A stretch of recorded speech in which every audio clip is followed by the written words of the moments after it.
Good afternoon and welcome back to Real American Variety. I am Bethany. I am a normal human being navigating this crazy world, just like all of you, with an opinion and some common sense. I'm not an expert in anything, nor am I claiming to be. So, first thing I kind of wanted to tackle today, I went to Miami. I went to support Donald Trump in this ridiculous indictment. So if you're seeing this weird sign back here, that's one of the signs I made. I spent all afternoon the day before making signs, and they were an extreme hit. We must have done, it was me, I was with three people from my conservative keys group who are all in their probably 70s. So it was me and three 70-year-old people. My friend Mary must have done 35 interviews. We were on French TV, Russian TV, all these different interviews that we did. And it was all because of these signs that I made that garnered so much attention. This one especially says leaders who have gosh, I can't read backwards. Leaders who have their political opponents arrested. Sorry, it's backwards. I have not figured how to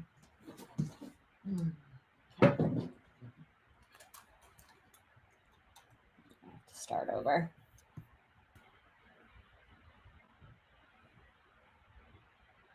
Good afternoon, and welcome back to Real American Variety. I am Bethany. I am a normal human being navigating this crazy world, especially the last 3 years, just like you, with hopefully some common sense and outside the box things. I'm not an expert in anything, nor do I claim to be. Everything I say is merely my opinion, and I would love to hear yours, even if it's an opposing view. Because some of us can problem becomes when you cannot take an opposition, that means you don't stand on a firm foundation of what you even believe. Now, the first about before the news I wanted to tackle today is I went to Miami to support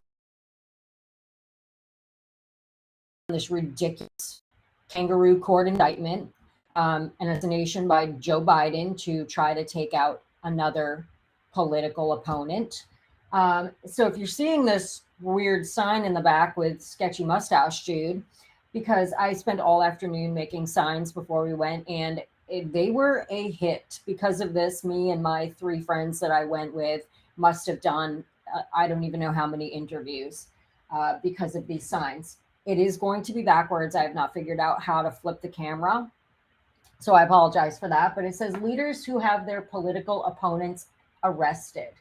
And as you can see, most of these leaders, or all of these leaders, except maybe this guy, are from communist countries.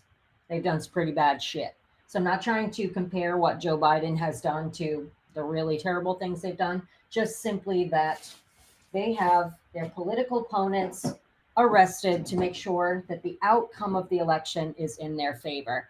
And we have come to that place. We are moving quickly toward being a banana republic. And that is merely illustrating that. And because of that, we got lots and lots of attention. So, what happened on that day? Absolutely no violence. I think the most amazing thing is there was these two people, and they must have been in their 60s, 70s, and they were opposition, and they were carrying signs that were, lock him up, blah, blah, blah. So I said, excuse me, may I ask you a question? And the guy just stopped, and he was very polite. And he said, yeah, of course. And I said, clearly you guys are the opposition. You're by yourselves. You do not appear to be fearful. I know that they tend to paint Trump supporters, trumpets, whatever you want to call us, as these violent people, but you don't appear to be very fearful of us or fearful of this situation. And he said, no, not at all. Even though he's clearly on the other side, he is all for, this justice. He believes that, everyone's the same under the law, blah, blah, blah. He walked right into the lion's den, so to speak. There was, I don't know how many people were there, but there was a lot of people. They were not fearful. He said, no, especially the South Florida breed. You're all about sun and fun. No, we had no fear of violence whatsoever. And the only thing that I heard that happened, I did not see it with my own eyes. I did see the motorcade, was somebody of opposition who was dressed in like black and white prison attire ran in front of the motorcade and he was arrested. So that was the most violent thing that happened. There was a very small group of opposition screaming F Donald Trump with a megaphone because there were so few of them that just their voices alone weren't going to be grabbing enough attention. They needed a megaphone. So, yeah, I think I counted about 8. So, of all the people that were there to support President Trump, the opposition was very small. So, it was ultimately just a really fantastic experience for me. I was with 3 of my friends from my Conservative Keys group. They're all in their 70s. So, at first, I was a little bit worried. My husband's a little bit worried. He was actually a bodyguard. So, he was like, I'm quickly regretting that I'm not going with you guys, but he trusted we were going to be okay. And there was absolutely no fear of any violence. I had seen so many reports, especially on Twitter, saying Antifa's going to be there, that it's going to be crazy, be careful, don't go, don't take the bait. There was absolutely nothing of that nature. It was a bunch of people just supporting this man. Like everybody was so happy, in a great mood. They had booths there selling gear and food, and it was an amazing experience with lovely people. So anything you hear about us all being violent, I find it very intriguing, because other than January 6th, the worst day in history, which some of us believe, some of the shenanigans that went down there that day might not have been Trump supporters, but that is simply a conspiracy theory, and I don't assign myself to that. I'm just simply saying what some people think. Anywho, moving on. There's a few things I wanted to tackle today. Some of them are more, I never generally talk about like movie stars or musicians, because I honestly don't follow that world much anymore. But there were 2 things that kind of came up right now that I wanted to talk about because I found them very interesting. So I would first like to move into this by saying Garth Brooks. Garth Brooks was the second concert I ever went to. I loved this man. He grabbed my hand while he was on stage. I was in high school. I thought it was the most amazing thing in the world. I told the story for years about how Garth Brooks grabbed my hand out of any hand he could have grabbed. And I just thought it was amazing. And I am now like F Garth Brooks. Like he can literally go blow a dead goat as far as I am concerned. Because, I mean, obviously he's very liberal, and I understand that most musicians or movie stars kind of are, or if they're not, they're pretty silent on what they believe, because in that world it is not really acceptable to be anything but liberal. But he's kind of taken it to a new level, especially in the country music world. That's one of the only places that you are seeing a little bit of people standing up and coming out and speaking their mind. I mean, we have amazing people like John Rich, and then Kid Rock, who does kind of straddle the fence of rock and country. There's a few others too. Some of them are newer emerging stars that you're seeing really take a stand. But Garth Brooks apparently called anyone who's boycotting Bud Light assholes. And I think a lot of his anger toward this is he's opening a bar in Nashville called Friends in Low Places.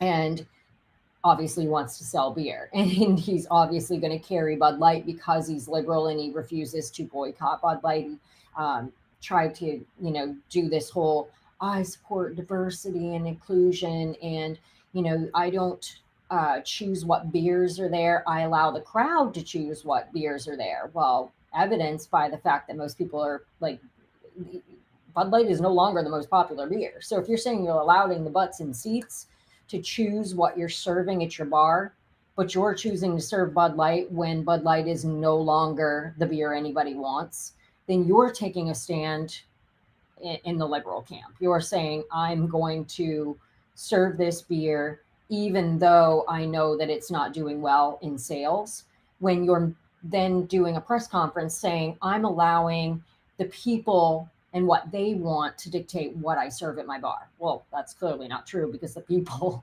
are not buying Bud Light anymore. So I digress. I think I wanted to play this, and I think that I can share my screen. I've been having some slow uploading issues going on my computer, but it looks like it's come up now. So maybe I can play this for you. This will be Garth Brooks and his kind of coming out after he had called everybody assholes that's boycotting Bud Light. And this was his kind of, statement to counteract that snafu.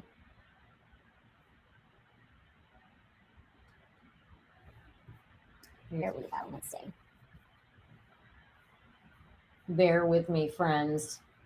Technology is not one of my strongest components or characteristics, but I am learning slowly but surely. Garth Brooks says he's sticking with Bud Light. Diversity, inclusiveness. That's me. It's always been me. We got the same kind of thing on We Shall Be Free. People, wanting to burn our stuff. And so I get it. Everybody's got their opinions. But inclusiveness is always going to be me. I think diversity is the answer to the problems that are here and the answer to the problems that are coming. So I love diversity, all included, so all are welcome. I understand that might not be other people's opinions, but that's okay, man. They have their opinions. They have their beliefs. I have mine. Second thing, though, just let's talk about being a bar owner. I'm a bar owner now. Are we going to have the most popular beers in the thing? Yes. It's not our call if we don't or not. It's the patron's call, the bosses, right? Bring them in there. If they don't want it, then I got to go to the distributor and say, hey, man, your stuff's not selling. And then the action gets taken, right? But the truth is, it's those people in those seats that make those decisions. And that's what Friends in Low Places is going to be. So here's the deal, man. If you want to come to Friends in Low Places, come in. Come in with love. Come in with tolerance, patience. Come in with an open.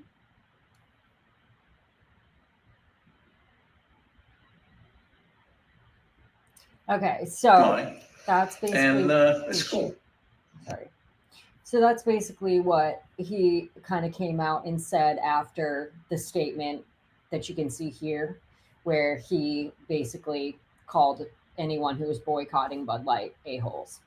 So he has definitely garnered a little bit of backlash on this, especially when if you're going to sit there and you're going to say that you're allowing the people in the seats to choose what beers, but every other bars are getting rid of Bud Light at this point. Some of them it's political stand, but some of them are getting rid of it because it's simply not selling.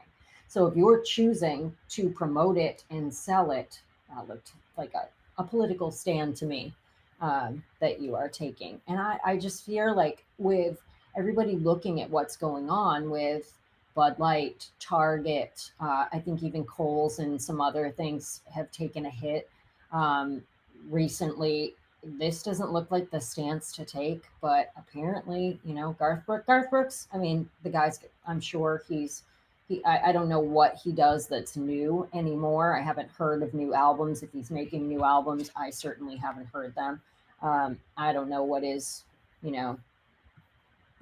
where he's at as far as his career goes these days. But okay, moving on to the next thing. I really, really wanted to talk about this. I'm just going to talk about it for a very short period of time, but I thought this was very interesting.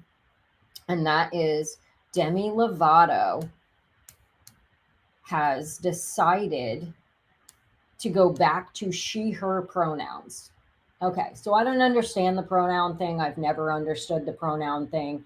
I mean, I understand it from the perspective that, they're, using it to like if you don't identify as whatever, but I just don't get it. It's pronouns were meant to be for the English language, not to describe our gender and biology.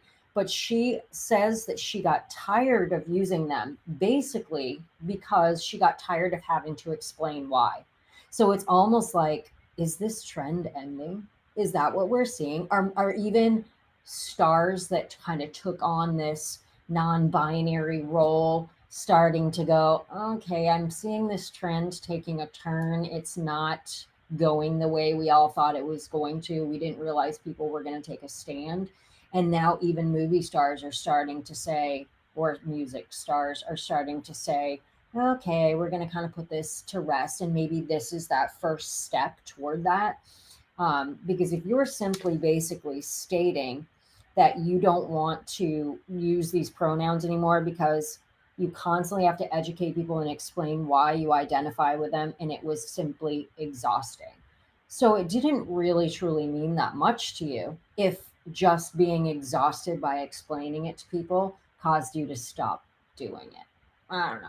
It just sounds kind of like to me like she jumped on a trend and she's seeing that trend begin to dissipate and she's jumping off that train real quick before she gets, dragged down with it when it goes off the cliff. But that is just my opinion on that. I don't know Demi Lovato. I don't really know a whole lot about her, and I probably couldn't name one song she sings. However, all right. The next thing I really wanted to dive into, which I think is an amazing story, simply for the fact that there seems to be such um, a threat toward Christians recently. The opposition, meaning the progressive left, that's pushing a lot of these cultural, what we look as cultural evils. Um, Basically, the Christian population is kind of the complete opposition and the army against these evil things. But what people are failing to acknowledge is that most religions, especially Muslim and in Judaism, are also against a lot of these cultural deviancies that are kind of happening. So we have this anti-Muslim city council bans LGBT flag from city property, and they're basically saying that we see you. Like, you don't need to fly your flag from city buildings where the American flag, which basically the American flag is everyone. It's all the people. You're in that mix that the American flag is all encompassing. It's all Americans. However, they have made themselves special, created their own flag that people are now flying from different cities. And this specific city said, enough is enough. We're not doing this anymore. Um, Basically, they're saying ethnic, racial, political, or sexual orientation group flags to be flown on city properties will no longer be allowed. Only the American flag in the nations that flag represents. So that's pretty great step forward. I mean, I believe they're the first city to do this, and as we all know, there's been a lot of uproar about the White House and how they implemented the flag and whether it followed flag code or not. Always, I believe the American flag should always be the center and the highest, and they kind of deviated through that. There's also, a bunch of politicians have recently come out against that. I mean, not only that, there was also the crazy party they had kind of took a pretty nasty turn for them as far as press goes, because I have that in here too. I wanted to talk about that. That was going to be one of the last things, but I'll talk about that now, because I made this connection myself, and I'm sure many other people have. I'm not certainly at the forefront of seeing this. I'm sure many people are seeing the same thing as well. But the more they allow these people that are extremists in this category, I don't know the person's name, and I'm not going to try to name them and give them any sort of fame, but the person who decided to be topless at the Capitol building. Sorry, I'm just going to stop sharing my screen for a moment here. This extremist is really giving the entire movement a bad name. So I know I've seen a lot of people that are even very, very pro Pride Month are just like, oh my gosh, like that person doesn't speak for us. A lot of people are coming out, and their extremism is actually a lot of the steps that the LGB group took forward. They're they're taking so many steps back because of the extremism. It's causing so many people to now stand against. I recently heard this study about conservatism, and it's actually growing in America. I think it's evident that this cultural movement in the LGBTQIA plus community is really driving people further into conservatism. And I think that they thought it would be the older folks, the boomers, right? It's not. The biggest movement is in like the 18 to 28 group. Kids are just like, or kids, I call them kids because to me, I guess they are kids, but at that point, they are adults.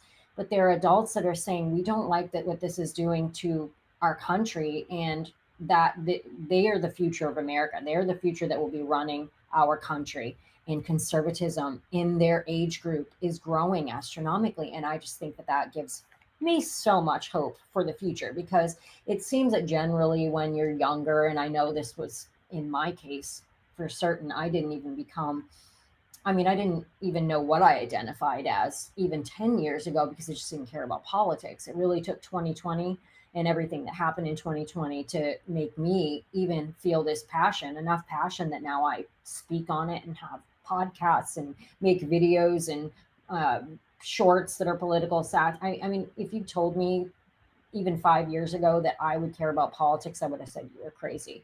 I worked in a job that generally you don't want to talk about politics. Politics, religion, and sexual orientation were the three no-nos you just stayed away from because you wouldn't offend anyone, right?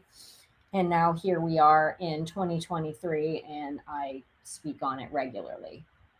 So I think we are seeing a huge shift and movement toward conservatism. And I really think it's some of these crazy new narratives that are being shoved down our throat at every turn. And I think it's backfiring on them. I truly do. I think that people are starting to push against, and I don't think they anticipated that people would stand. I don't think they anticipated they would get the pushback that they are getting. I don't think that they ever anticipated that this Bud Light thing would go any more than maybe 2 days, a week at the most. And now here we are months later. I don't think they expected that Target people would actually take a stand there. So I think that we are all coming together and we are showing them that we're not for all of this. And this is just so everyone's aware, when it comes to especially the LGB, I have absolutely no problem with the steps forward that they have made. And I'm seeing even in their community, this is dividing their community, because a lot of them, when it comes especially to the kids, they're just like, can we just leave the kids out of it? Like, we don't understand. Like, all these steps forward that we took now are being, there's all this regression because of the extremism that is happening with some of the newer members of their community. And you're starting to see so many people in their community stand up and say, you know, I used to be so proud of my pride flag, and now it's just no longer standing for what it once did. And I just think that's really detrimental to them. So one of the next things I wanted to chat with you about was the grand jury indicts Daniel Penny on the death of Jordan Neely. So basically, I think they've even raised it. It was going to be just like second-degree manslaughter, I believe, and they actually upped that to something higher, which I don't have in front of me. So please pardon the fact that I don't have that in front of me. But I really wanted to actually speak more on the ideas that I feel like what this is going to do is stop anyone from standing up for anyone anymore. When you have, I mean, they're going to try to turn this into the new George Floyd thing. I get that. Like, I understand that this is political. I understand it's, you know, it's the new BLM's political narrative of 2023. I think they might have pulled this a little bit early because this isn't going to take us into the election. And I think what is so sad about this is that this man was simply defending all the people in that card. It didn't matter to him what the race of the person was. The person got on and basically said, I'm going to kill people, and I'm ready to go to jail or die, or whatever. And he looked at that as a threat. He assessed the threat. He wasn't trying to murder the guy. I do know that he was on drugs. Maybe drugs played some part. Hopefully there will be an autopsy, and some of that will come to light at some point. As of right now, they're saying he should have known, especially. And I chatted with my husband, who's also, like I said, he was a bodyguard, so he had to do some special training on chokeholds and stuff. And he actually went to like some bases and did some training with soldiers. And he even kind of said, well, there's two different chokes you can use, and he might have been using the wrong one, and he kind of should have known that. So that could be the thing that ends up screwing him at the end of the day. And then him coming out and saying, I did not mean to kill him, I just meant to restrain him, basically, might actually come back to bite him in the butt. He maybe shouldn't have said that.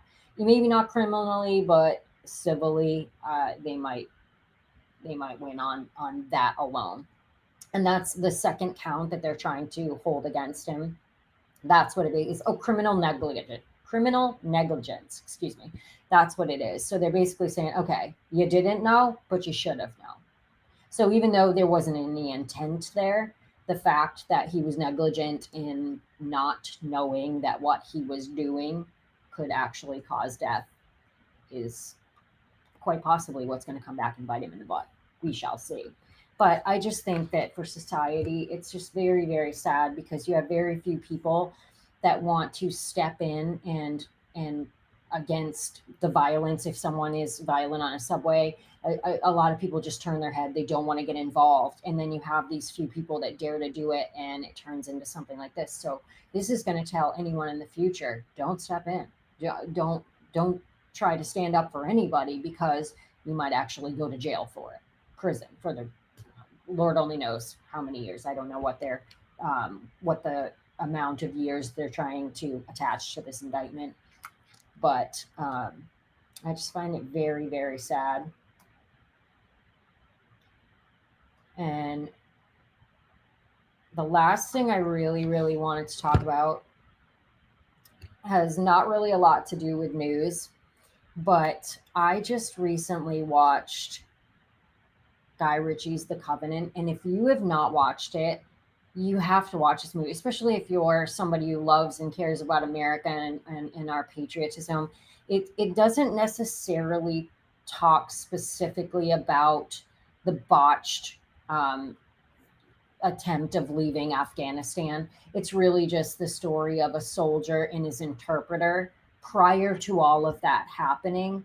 And that you see this relationship and what this interpreter did for him. And then at the end of the movie, they kind of say, when the Afghanistan withdrawal happened, 300 of our interpreters were left there basically with like a target on their head, because the Taliban looked at it. If you helped America, then we want to kill you all. So a bunch of them didn't get out. A bunch of them were murdered, and a bunch of them are in hiding. And it just really, really illustrates in such an extremely powerful way. I mean, Jake Gyllenhaal's a great actor anyway, but it was just such an amazing, emotional journey of like what this man did for him. And I don't want to, spoiler alert, and if you haven't seen it by any stretch, I did want to play a trailer. So let me go ahead and share my screen, and we're just going to kind of end on that so that you can see this trailer. So if I can motivate anybody to want to check this movie out, that would be great. It was just such a good movie.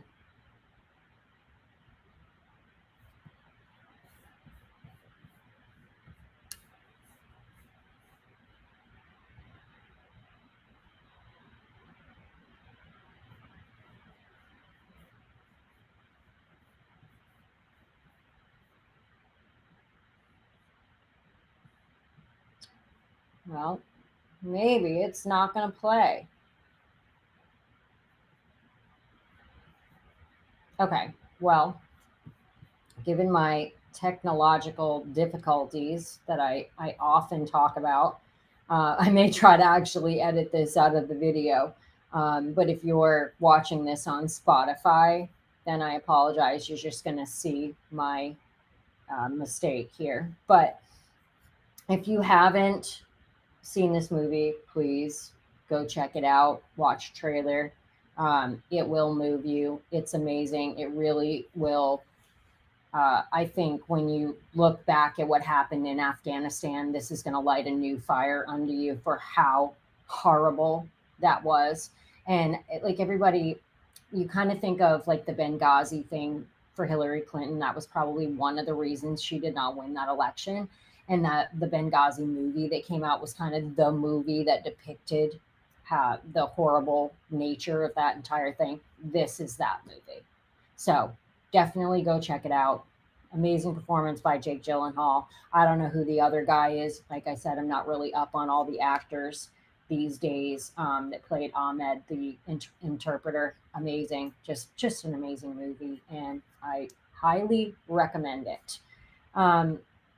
This is one of my longer videos, so I just chatted away and blabbered. And if you liked this content or anything that I had to say, please don't forget to follow my channel, maybe share it, give it 2 thumbs up, help me boost my algorithm and get my reach up there as I'm trying to build my channel.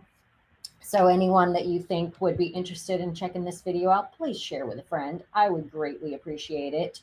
Until next time, stay free, stay blessed. It all feels like things are crazy, but I have faith that we are turning it around. Evidence is all around us. The stands we are taking are making an impact, everyone. So please continue to take a stand. Stop being afraid of being canceled. The more we all come together, you think you're alone right now. Before you know it, you are going to turn around and there will be an army of other patriots that are standing against some of these crazy narratives behind you. I promise you that. All right, everybody, have a blessed day. I will see you on the flip side. This is Real American Variety, and I am Bethany. Stay free.